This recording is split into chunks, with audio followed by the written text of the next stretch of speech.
Well, hello, welcome to my kitchen.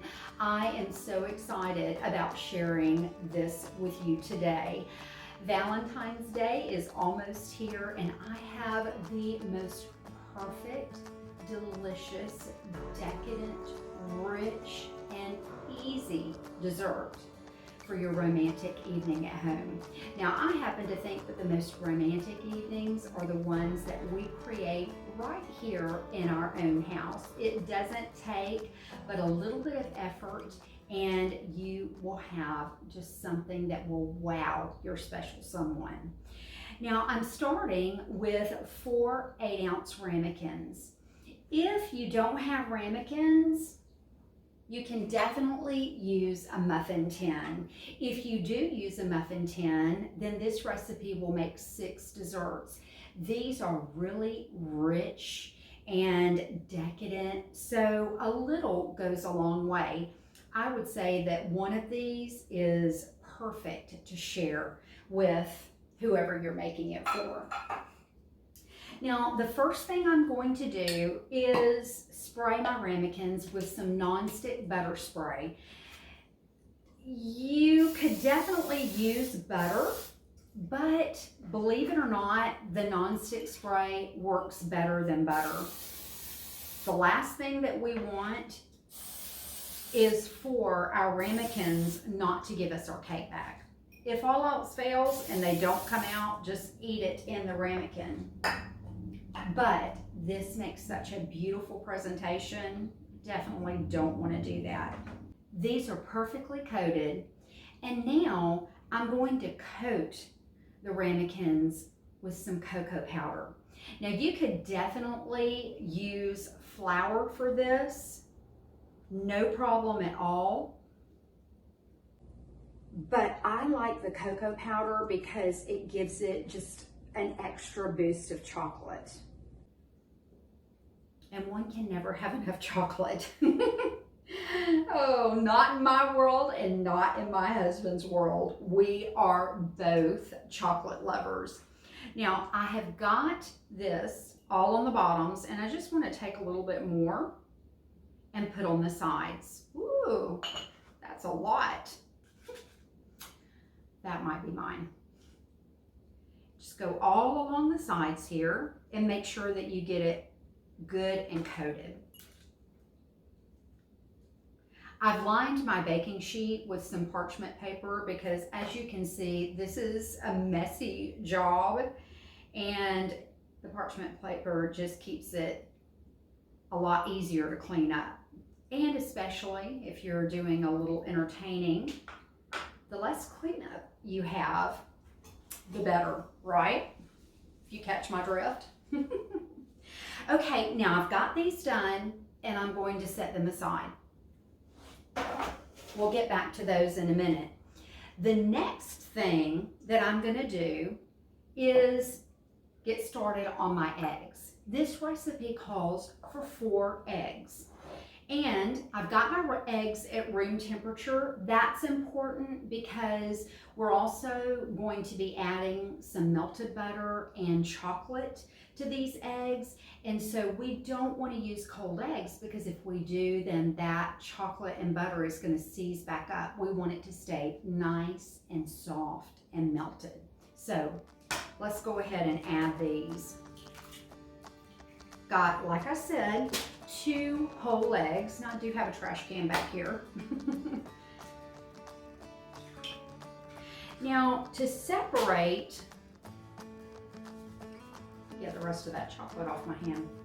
Now, if you're not familiar with separating an egg, all you're going to do is just crack the egg, and I've got my eggshells here, and I'm just going to toss my egg yolk back and forth and let the egg white fall into my bowl. Now I can use these egg whites in the morning for a delicious omelet. I'm going to do the next one.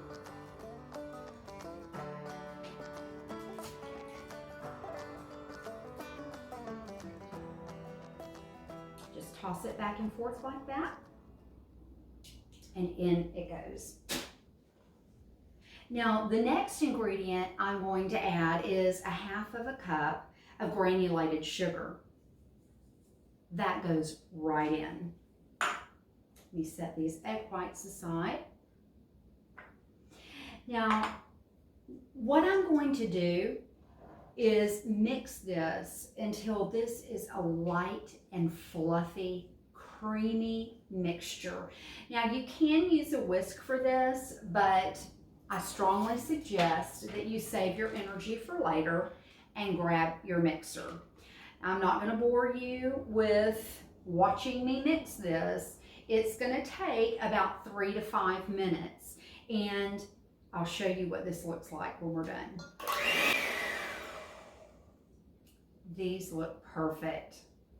Now, I put my mixer on high speed, and what I'm doing is fluffing these egg whites. I want them to be nice and fluffy because these molten cakes are similar, very, very similar to a chocolate souffle. So the eggs are very important. Now, I'm done with this for the moment, and I'm going to set it aside. Next is the chocolate. Now, I am using a stick of salted butter. If you don't use salted butter, then add a pinch of salt to this because the salt will make a difference in the chocolate. It just balances out these flavors. Now, I also have 6 ounces of a bittersweet chocolate. I'm using a chocolate bar, a baking bar. That's important. You can substitute for chocolate chips if you have to, but the chocolate chips are going to cook a little bit differently than the bar, and the bar gives this cake that ooey gooey filling that we all love, or the sauce that we all love. I'm going to just break this up. I'm trying to get all of my slices fairly even so that they melt at the same time. The finer you can get them, the faster and more evenly they'll melt. Chocolate burns very easily, and so we don't want that to happen with this.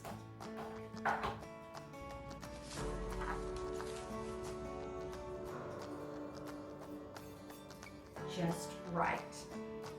Now I'm going to take my chocolate, just put it right on top of this butter. Now, to add to my chocolate, I've got some instant coffee. This happens to be caffeine free. The chocolate has a lot of caffeine in it, so I'm just doing a caffeine free to make sure that we can all sleep good at the end of the night. And I'm adding about a teaspoon, maybe a little bit less. Now, you won't taste the coffee in this. This is just going to enhance that chocolate and make it come alive. Now, I'm going to microwave this in 20-second increments, and I'm going to stir it all along. Usually takes a little over a minute, and the butter and the chocolate will be completely smooth and melted through. So I'll see you right back here. This is perfect. Just going to stir it just to make sure that there are no lumps. And this took exactly 1 minute. Now I'm going to add about a teaspoon of good vanilla. Again, that vanilla is just going to make this chocolate come alive. And stir that in. It smells so good. Again, this is a chocolate lover's dream. Now, what I'm going to do is take my sugar an egg mixture, and I am going to slowly add this chocolate. Now, make sure that your chocolate is not too hot because you do not want scrambled eggs in this. It's just nice and warm, and begin slowly adding this to your egg whites. I'm not using a whisk because I don't want to deflate my egg whites. I am just folding this in nice and slow and making sure that those egg whites stay nice and fluffy. My mouth is already watering. My husband is going to love this.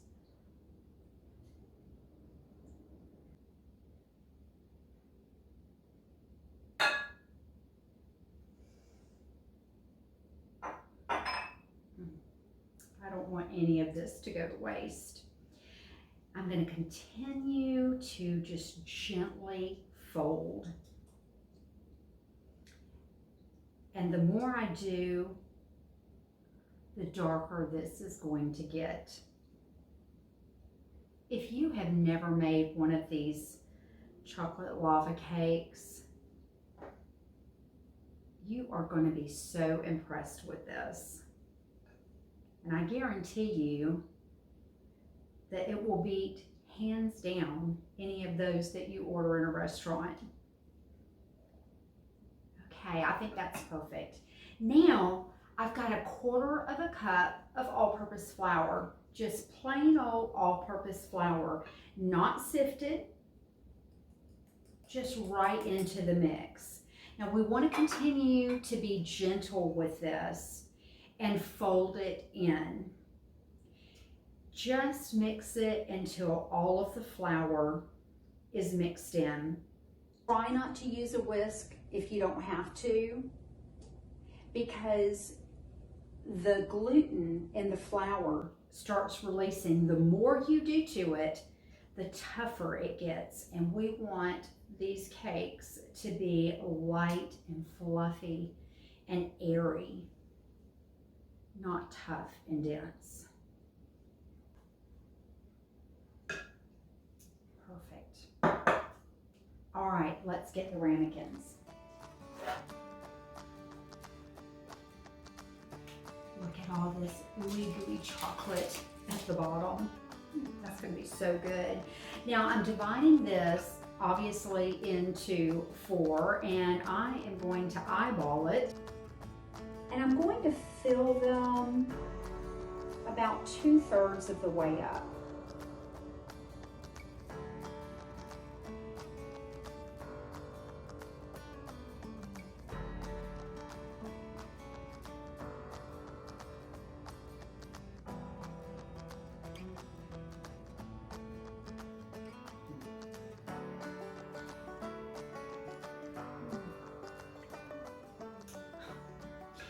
That is absolutely delicious.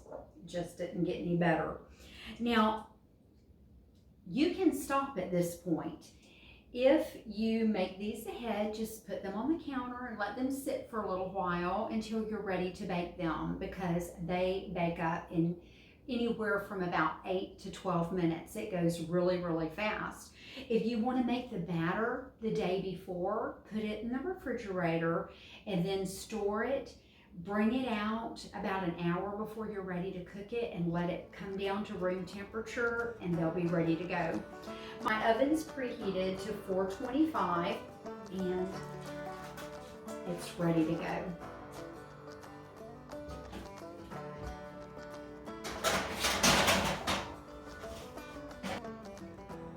You're going to be amazed at what's about to happen in that oven. It is magical. Well, I'll see you back here in just a few. Look how these cakes are beginning to rise. They've been in the oven now for about 5 minutes. We've got a good 5 minutes to go, but they are starting to look and smell heavenly.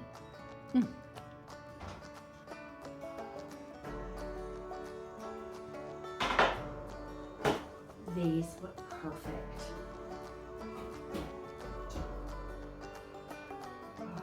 I'm gonna let these cool for about 2 to 3 minutes.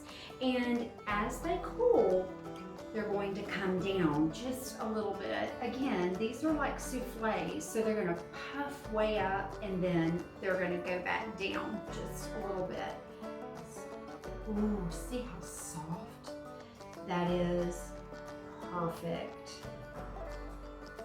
You don't want to overcook these because if you do, you're not going to get that ooey gooey lava in the center, and that is the best part. Let me grab my plates and we'll get started on this beautiful presentation. Now let's get this on a plate. I'm going to take my knife and just run it right along the edges. These ramekins are still really hot, so be very careful with that. Okay. Now, what you're going to do is take your plate,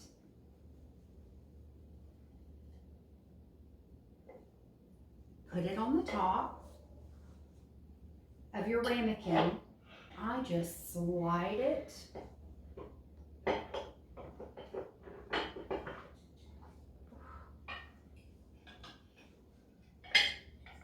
and hopefully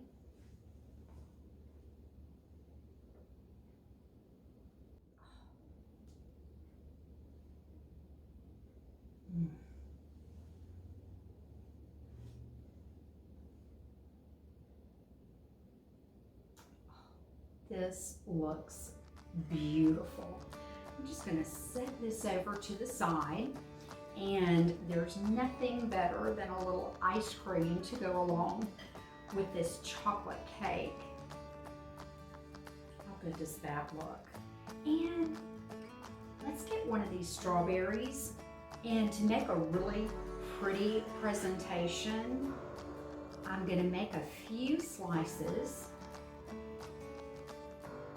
In this, you're just not going to cut all the way through,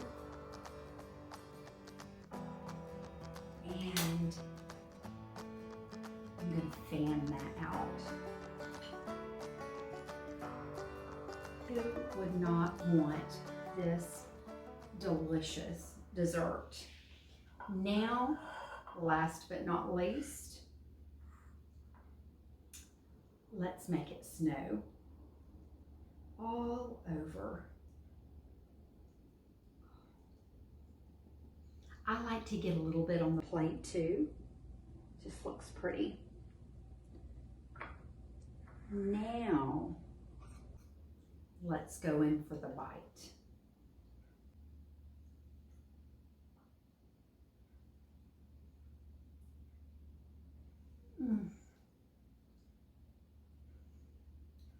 This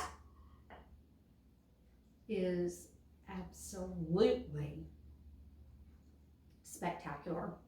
There aren't enough words for this. You know, it said chocolate is an aphrodisiac. Maybe that's why it's so popular on the most romantic evening of the year.